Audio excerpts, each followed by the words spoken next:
Hi, Nancy. Hi, how you doing? Good. Aren't you excited that we're here? Yes. With everybody to Yes. let them know about what it's like to be an author. The theme for most of my stories, it's social skills. I've written a couple stories about children with ADHD, a little boy, Flash Frankie, who just is full of energy and leads his little friend astray, and but figures out a solution,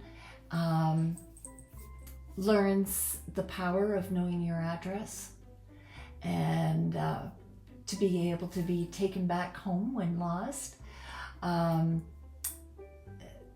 Less and More is about two little girls, one of which has ADHD and can't sit still and keeps on trying to do different things and is hard on herself. And the other friend, who tends to be more dreamlike and a writer, probably ADD, is very hard on herself. And that story is Less and More. So Leslie and Mary Olivia Rose end up teaching each other the power of less is more, but then more is sometimes more. Oh, I wish I'd found your books while I was raising my son. There you go. Oh, that boy had so much energy. And I had teachers tell me he was unteachable. Oh. You know what? Now he has his own school in Japan where he teaches children and adults. He teaches them English and he teaches them art. And he's very successful. They've done shows on him, newspaper stories, everything. Isn't that crazy? Mm-hmm. We each have our own journey, and we each have gifts to bring to this world. Something happened in our family's life where there was great conflict. Well, that ended up birthing the story of one butterfly and one whale, an unlikely friendship. And it's about an orca who is out in the water and sees a little butterfly. So the orca, with all its bravado, is a little bit of a bully. Sorry, orcas. And ends up telling the butterfly to get back on land. But the butterfly's like, I see danger out there. Be careful. The orca doesn't listen and ends up having two different situations crop up. When all is said and done, the orca learned to listen. But it's all about seeing life from different perspectives. Well, what you're saying there actually reminded me of one of the stories I have written, and it's called the Lost Dragon Egg. And in that, the dragon's actually knocked out of the nest, and the mother has such a huge clutch of eggs she doesn't notice. And it tumbles down the hill and ends up at a bear cave. And the mother bear takes it in because mother bears are quite famous for their motherly instincts. Well, she ends up raising this little dragon, and he becomes quite a big dragon. And kind of the inspiration in a lot of ways for that was that for many years I fostered children. And the idea was that you can love children. You know, they don't have to be born to you.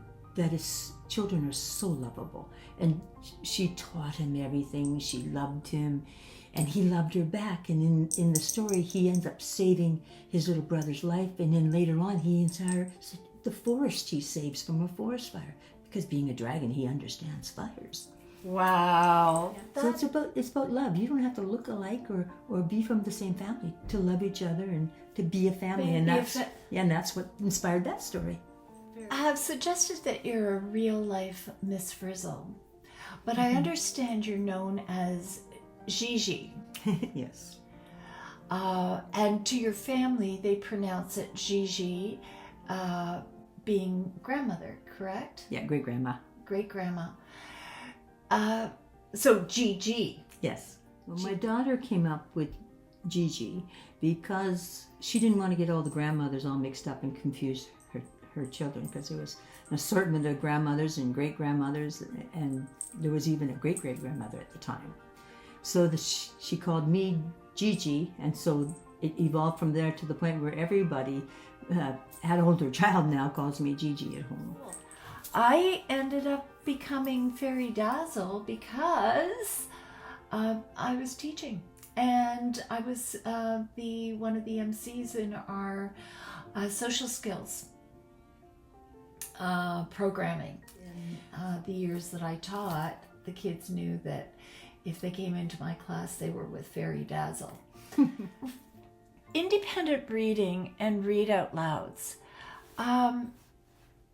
It's interesting because we both have taken a different approach.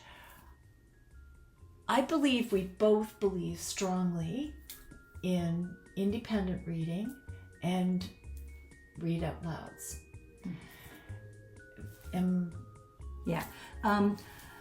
I wrote my stories.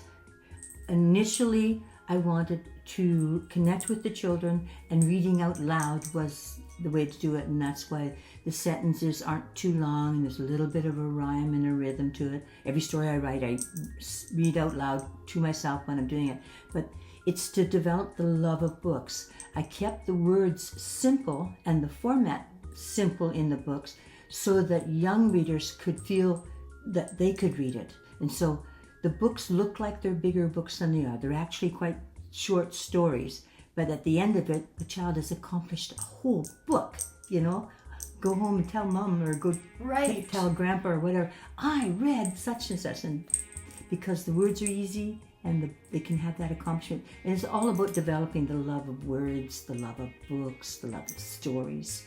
Right. And it's interesting because I think people tend to think in terms of dichotomy, black and white, that to read, you have to read independently.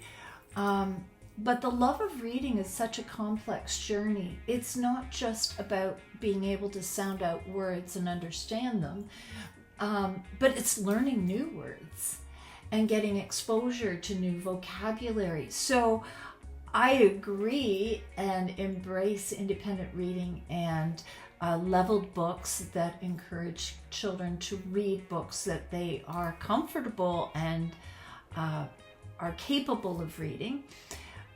But I also think it's important that kids get exposed to more complex vocabulary.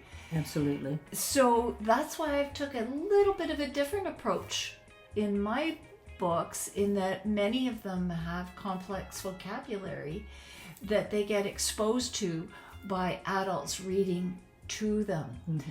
If children decide that they are comfortable enough to read them on their own independently, that's great. I think I'm the step in between.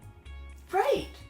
So yes, because there's picture books, and mine is a picture book in a sense, but it's also, and it's meant to be read to the children exactly like yours, but the language is not complex in mine, to get them feeling comfortable, feeling capable, and then they go on to, because now they've developed the love of books, they can go on to the more complicated books. So I'm sort of that in-between person. Well, or another approach. I encourage adults, when they're reading my books, just have your listeners sit back and enjoy. Enjoy the pictures, enjoy the language, enjoy the alliteration, enjoy the rhyme, engage in predicting, ask some questions. Parents, quickly give a definition. Do not overwork it, overthink it.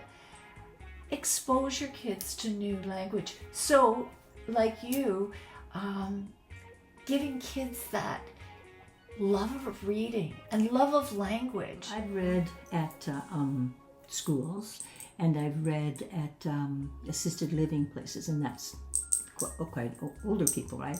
And both times they get just as engaged with the stories. So the reading has to have fun in it too. And I think that both your reading and mine incorporate that fun in it, and all of that increases that love of books. Exactly. Acting out. The acting out of the yes. story. Like Jen Hen. You can act out with all those great farm sounds. We want to hear something funny about Jen Han. When I had written the book, and actually that was inspired by one of my foster children, going to visit her, and her hen had escaped, and that was the inspiration for the whole story. But the funny thing was, when I wrote that whole story, you're talking about all the animals and all their different sounds. Well, I did all the animals and all their sounds, and I realized that although we were following Jen Hen all through the book, we didn't hear her sound. So the very last page is her clucking. I love it. And I had so much fun doing that. Yeah, you did a great You did a great job reading that book.